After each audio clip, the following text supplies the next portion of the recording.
Shalom, selamat pagi Bapak Ibu Saudara yang dikasihi Tuhan. Kita berjumpa kembali dalam acara Renungan Pagi Spiritual Life.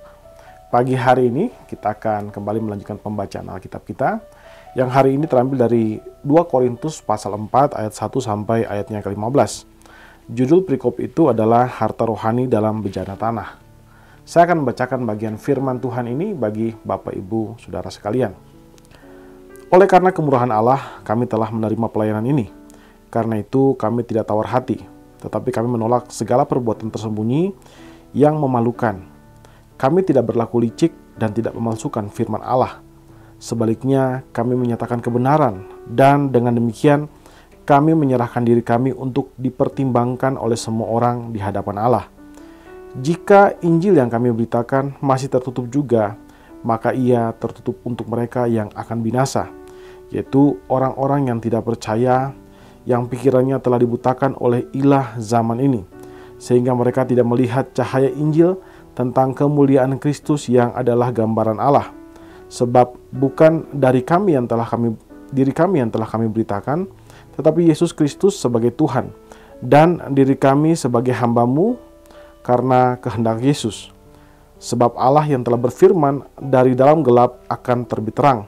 Ia juga yang membuat terangnya bercahaya di dalam hati kita, supaya kita beroleh terang dari pengetahuan tentang kemuliaan Allah yang nampak pada wajah Kristus.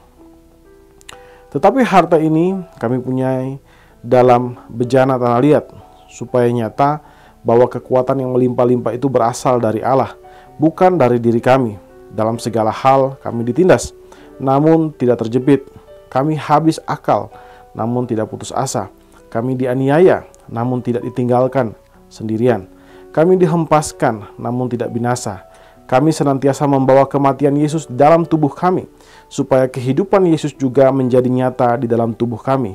Sebab kami yang masih hidup ini terus-menerus diserahkan kepada maut karena Yesus, supaya juga hidup Yesus menjadi nyata di dalam tubuh kami yang fana ini. Maka demikianlah maut giat di dalam diri kami dan hidup giat di dalam kamu. Namun karena kami memiliki roh iman yang sama, seperti ada tertulis, aku percaya sebab itu aku berkata-kata, maka kami juga percaya dan sebab itu kami juga berkata-kata. Karena kami tahu bahwa Ia yang telah membangkitkan Tuhan Yesus akan membangkitkan kami juga bersama-sama dengan Yesus. Dan Ia akan menghadapkan kami bersama-sama dengan kamu kepada dirinya. Sebab semua itu terjadi oleh karena kamu, supaya kasih karunia yang semakin besar berhubung dengan semakin banyak orang yang menjadi percaya, menyebabkan semakin melimpahnya ucapan syukur bagi kemuliaan Allah. Saudara yang dikasihi Tuhan, pernahkah saudara menghadapi sebuah situasi yang sangat berat, yang membuat saudara kemudian menjadi frustasi dan putus asa, karena saudara mungkin melihat tidak ada jalan keluar bagi persoalan yang sedang saudara hadapi? Namun tiba-tiba saudara menemukan bahwa Tuhan dengan anugerahnya, dengan cara yang mungkin saudara tidak pikirkan sebelumnya, kemudian menyelesaikan persoalan saudara. Hal yang sama pun dialami oleh Rasul Paulus pada saat dia melakukan penginjilan. Di sana dikatakan bahwa dia menghadapi berbagai macam tantangan. Ayat 8-9 dikatakan di sana, dia ditindas tapi tidak terjepit. Dia kehabisan akal tapi tidak putus asa. Dia dianiaya tapi tidak ditinggalkan sendiri. Dia dihempaskan tapi tidak binasa. Rasul Paulus menghadapi berbagai macam tantangan, tapi dia melihat juga bahwa tangan Tuhan, penyertaan Tuhan itu selalu ada bersama-sama dengan dia. Karena itu, meskipun dia mengalami hal-hal yang sangat tidak menyenangkan bagi dia, tapi dia melihat Tuhan tetap menjaga dia. Rasul Paulus menghadapi tantangan, tapi dia juga melihat Tuhan menolong dia pada waktu yang bersamaan. Saudara, sebagai orang percaya, mungkin kita mengalami hal yang sama seperti yang dialami oleh Rasul Paulus. Masalah yang membuat kita hampir menjadi putus asa, tapi kita melihat bahwa Tuhan tetap menolong kita. Sama halnya ketika Tuhan menolong Rasul Paulus, demikian juga kita percaya bahwa Tuhan pun akan menolong kita dengan cara yang tak terduga. Karena itu yang harus kita lakukan adalah Mari kita melakukan apa yang harus kita lakukan. Ketika kita menghadapi berbagai situasi, lakukanlah apa yang merupakan kewajiban kita untuk kita lakukan. Dan kita menyerahkan ke dalam tangan Tuhan, sehingga Tuhan bisa melakukan bagiannya. Saudara, ingatlah bahwa Tuhan akan selalu menguatkan kita untuk menghadapi berbagai persoalan hidup. Mari kita ambil waktu sejenak untuk merenungkan firman Tuhan yang baru saja kita dengarkan. Saudara, apakah saat ini saudara sedang menghadapi persoalan yang berat dan saudara sepertinya melihat tidak ada jalan keluar untuk masalah tersebut?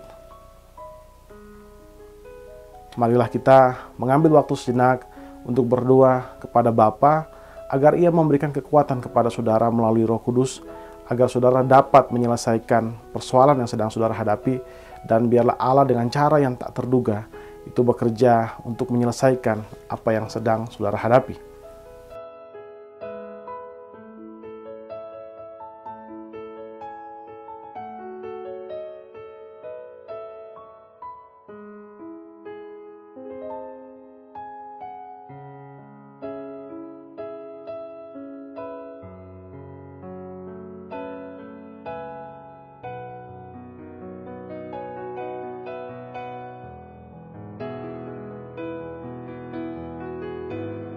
Saudara, hendaklah kita selalu percaya kepada seluruh pemeliharaan Allah.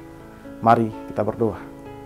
Ya Tuhan Allah Bapa kami bersyukur dan terima kasih buat kasih dan setiamu kepada kami. Terima kasih buat istirahat yang sudah Engkau berikan kepada kami tadi malam dan pagi hari ini kami boleh bangun. Itu hanya karena anugerah-Mu Tuhan.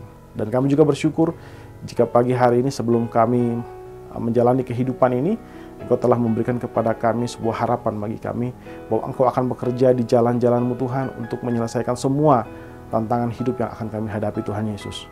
Ajar kami untuk terus berharap kepada-Mu Tuhan, ajar kami untuk percaya dan melihat karya-Mu di dalam kehidupan kami Tuhan. Terima kasih Tuhan, mampukan kami untuk melakukan apa yang harus kami lakukan sehingga Engkau pun dapat melakukan apa yang harus Engkau kerjakan Tuhan Yesus. Terima kasih Bapa, kami serahkan kehidupan kami kepada-Mu Tuhan, apapun yang kami kerjakan hari ini, dari pagi, siang, sampai malam nanti, biarlah semuanya dikerjakan oleh anugerah-Mu saja. Dalam nama Tuhan Yesus, kami berdoa kepada Bapa Surgawi. Haleluya. Amin. Amin. Bapak Ibu Saudara yang dikasihi Tuhan, demikian renungan kita pada pagi hari ini. Selamat pagi, selamat beraktivitas, dan Tuhan Yesus memberkati kita semua.